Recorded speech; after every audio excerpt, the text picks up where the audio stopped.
Hello class 10। तो पिछले video में हम एरिया ऑफ सेक्टर निकालने के लिए डिस्कस किए थे। आइए आज हम बताते हैं length of arc. Length of arc निकालने के लिए आज के क्लास में हम डिस्कस करते हैं। तो कल बताए थे, ध्यान से समझिएगा, कि अगर यहाँ एंगल 60 है और पूरा एंगल होता है 360, तो डिवाइड कर दिए तो टोटल हो गया 6। मतलब ऐसा ऐसा इसमें कै गो सेक्टर बनेगा, 6 पार्ट में बट जाएगा ना। तो जैसे ये सेक्टर 6 पार्ट में बट जाएगा, मतलब सॉरी सर्कल 6 पार्ट में बट जाएगा, मतलब 6 सेक्टर में बट जाएगा। तो वैसे ही जो लेंथ ऑफ आर्क है ये वाला, एक टुकड़ा यहाँ से बना, एक टुकड़ा ये वाला हुआ ना, ये वाला हुआ, फिर एक टुकड़ा आपका ये वाला हुआ। तो ये सर्कल का जो ये सरकमफ्रेंस है, बाउंड्री है, वो भी 6 टुकड़ा बन जाएगा ना। ऐसे 6 को आर्क बन जाएगा छोटा छोटा, ये ऐसे 6 को आर्क बनेगा ना। एक आर्क ये वाला हुआ, एक ये हो गया, एक हुआ, ऐसे ही बना दीजिए। तो देखिए 1 2 3 4 5 6 सेक्टर हुआ। तो सबका एंगल 60 60 अगर रखा जाए तो 6 सेक्टर बना ना, ये 6 सेक्टर बना। तो ये जो आर्क हुआ ये एक हुआ, ये दूसरा आर्क हुआ, ये तीसरा आर्क हुआ। तो देख रहे हैं ये सर्कल जो है इस कितना आर्क में बट गया, 6 आर्क में बट गया ना, 6 टुकड़ा हो गया, 1 2 3। तो ये पूरा जो सरकमफ्रेंस होता है, तो ये पूरे सर्कल के सरकमफ्रेंस का जो लेंथ होता है वो 2 पाई आर होता है ना। ये पूरा जो लेंथ होता है ये 2 पाई आर होता है। तो एक का लेंथ कितना होगा, तो 6 से डिवाइड करना पड़ेगा ना। तो कल का वीडियो अगर देखे होंगे तो उसमें हम बताए थे कि अगर एंगल हमको मालूम चल जाए तो जितना एरिया होगा उसको डिवाइड कर देते हैं। तो उसी तरह एंगल पता चल जाए तो सरकमफ्रेंस को आज डिवाइड कर देंगे। तो देखिए ध्यान से समझिए, अगर 30 डिग्री वाला रहेगा इस तरह से, तो पता करिए आप इसमें कि 30 का कितना बनेगा। तो 30 का कितना बनेगा, तो 360 को 30 से डिवाइड कीजिए, 12 बनेगा। इसका मतलब ये वाला जो आर्क है छोटा छोटा, ये कै गो बनेगा, तो ऐसा ऐसा छोटा छोटा आर्क कै गो बनेगा, 12 को बन जाएगा ना। ये 12 हिस्सा में बटेगा तो पूरा लेंथ होता है 2 पाई आर। ये पूरा लेंथ होता है 2 पाई आर। तो एक का लेंथ कितना आ जाएगा, 2 पाई आर बाई 12 हो जाएगा। तो ध्यान से अब समझिए, फार्मूला वही है, कल की तरह ही, कोई विशेष है नहीं। तो ऐसे समझिए ना, जब सेंटर पे एंगल 360 का है, ध्यान समझिए, जब सेंटर पे एंगल नहीं दिख रहा है तो पूरा 360 है ऑल अराउंड। तो जब एंगल 360 है तो ये पूरा लेंथ कितने का है, 2 पाई आर का है ना। तो जब एंगल 1 डिग्री का होगा तो पूरा लेंथ कितना होगा, 2 पाई आर बाई 360। अगर एंगल 360 का है तो लेंथ है पूरा 2 पाई आर। तो यूनिटरी मेथड लगाए हैं, 360 तो 2 पाई आर, तो एक रहेगा तो 2 पाई आर बाई 360। तो मान लीजिए कि एंगल थीटा रहेगा, इसको थीटा सिंबल है। तो एंगल अगर थीटा रहेगा तो 2 pi R by 360 into theta. तो यही लेंथ ऑफ आर्क का फार्मूला होता है। लेंथ ऑफ आर्क को जनरली एल से डिनोट करते हैं। लेंथ ऑफ आर्क, इसका फार्मूला क्या बना, 2 pi R by 360 into theta. अब इसी को लिखने का अलग अलग तरीका है। तो पहला तरीका है इसको कि ऐसे लिख दीजिए, theta by 360 into 2 pi r, और नहीं तो ये 2 से इसको काट दीजिए। तो ये 2 से कट जाएगा 360 180 बार में, अब बच जाएगा क्या चीज, पाई आर। अब इसको मैं मिला दीजिए तो पाई आर थीटा बाई 180। तो ये भी फार्मूला है, नहीं तो ये है। यही दो को याद रखिएगा। लेंथ ऑफ आर्क निकालने का formula theta by 360 into 2 pi r, और नहीं तो पाई आर थीटा बाई 180। ये 2 से 360 कट गया। तो ये लेंथ ऑफ आर्क निकालने का फार्मूला है।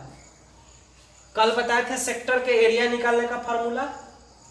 देखिए ध्यान से पहले समझिए, ये जो थीटा बाई 360 है ना, ये आपको बताता है कि व्हाट पार्ट। अगर एंगल 60 डिग्री है तो एंगल अगर 60 डिग्री है तो व्हाट पार्ट, तो 1/6 पार्ट होगा।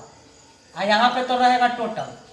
तो अगर एरिया का बात कर रहे हैं तो आप यहाँ total area pi r square रखिए। अगर आप लेंथ ऑफ आर्क मतलब सरकमफ्रेंस का बात कर रहे हैं तो यहाँ 2 पाई आर रखिए, क्योंकि होल लेंथ जो होता है सर्किल का वो 2 पाई आर होता है। तो ये थीटा बाई 360 से हमको क्या पता चलता है, व्हाट पार्ट, पूरे का व्हाट पार्ट होगा। अगर 30 डिग्री है तो 30 बटा 360 मतलब 1 बटा 12, मतलब एरिया जो होगा वो समुच्चा का बढ़ावा हिस्सा होगा, और लेंथ ऑफ आर्क जो टुकड़ा बनेगा वो पूरा सरकमफ्रेंस का बढ़ावा हिस्सा होगा। तो एरिया के लिए यहाँ पाई आर स्क्वायर रखिएगा, और लेंथ ऑफ आर्क के लिए यहाँ 2 पाई आर रखिएगा। तो ये बताता है कि व्हाट पार्ट, कितना पार्ट होगा, व्हाट फ्रैक्शन होगा, ठीक है ना। तो इस तरह से ये लेंथ ऑफ आर्क का फार्मूला हुआ। अब देखिए ध्यान से, अब जो बता रहे हैं उसको समझिए।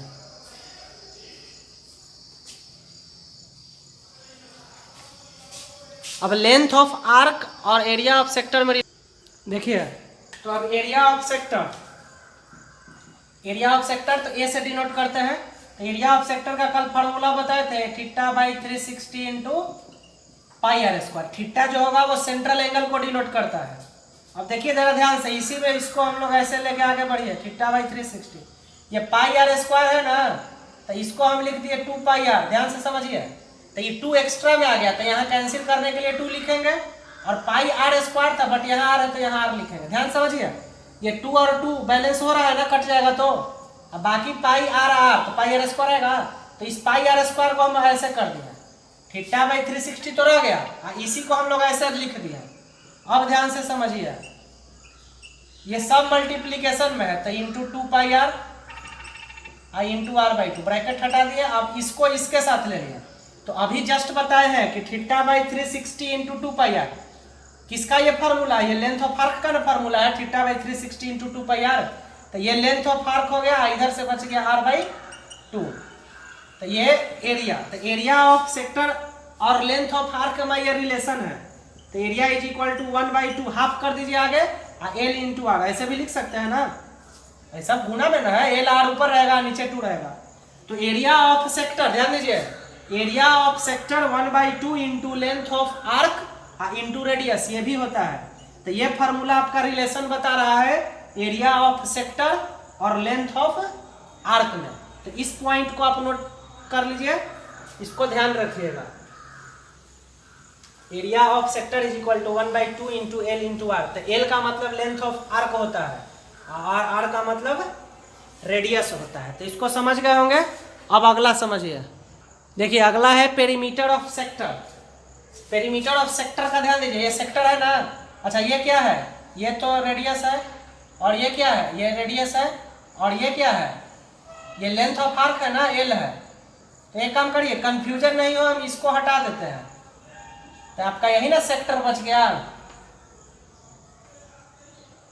है ना। तो पेरीमीटर क्या होता है, किसी भी चीज का पेरीमीटर माने length of outer boundary, this plus this और प्लस दिस, इस सब को जोड़ेंगे तो पेरीमीटर को, पेरीमीटर ऑफ सेक्टर को पी से डिनोट करेंगे।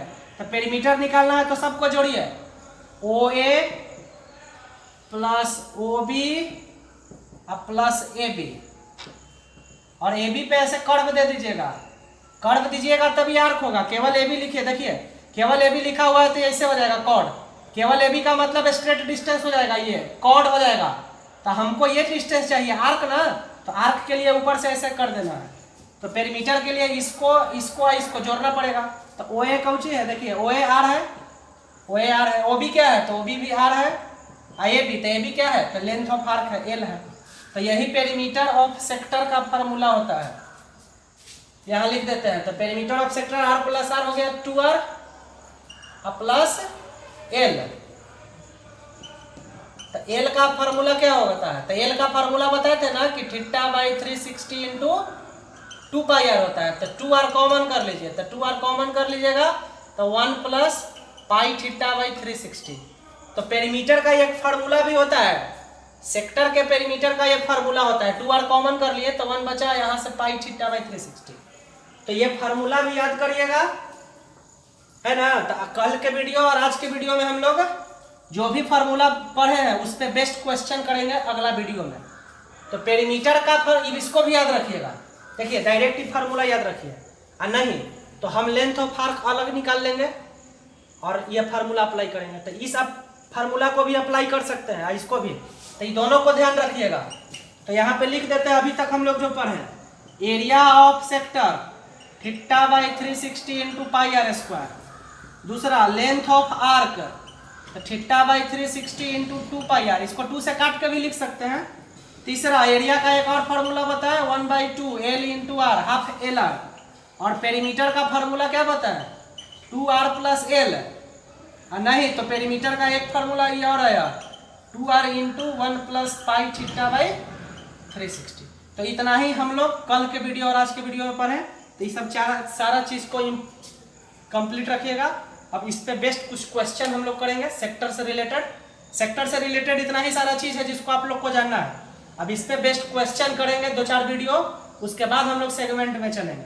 तो इसको आप लोग कंप्लीट कर लीजिएगा, ठीक है ना। तो आज के वीडियो में इतना ही रखते हैं, कट गया है थोड़ा सा तो इसको देख लीजिए, ठीक है। तो ओके।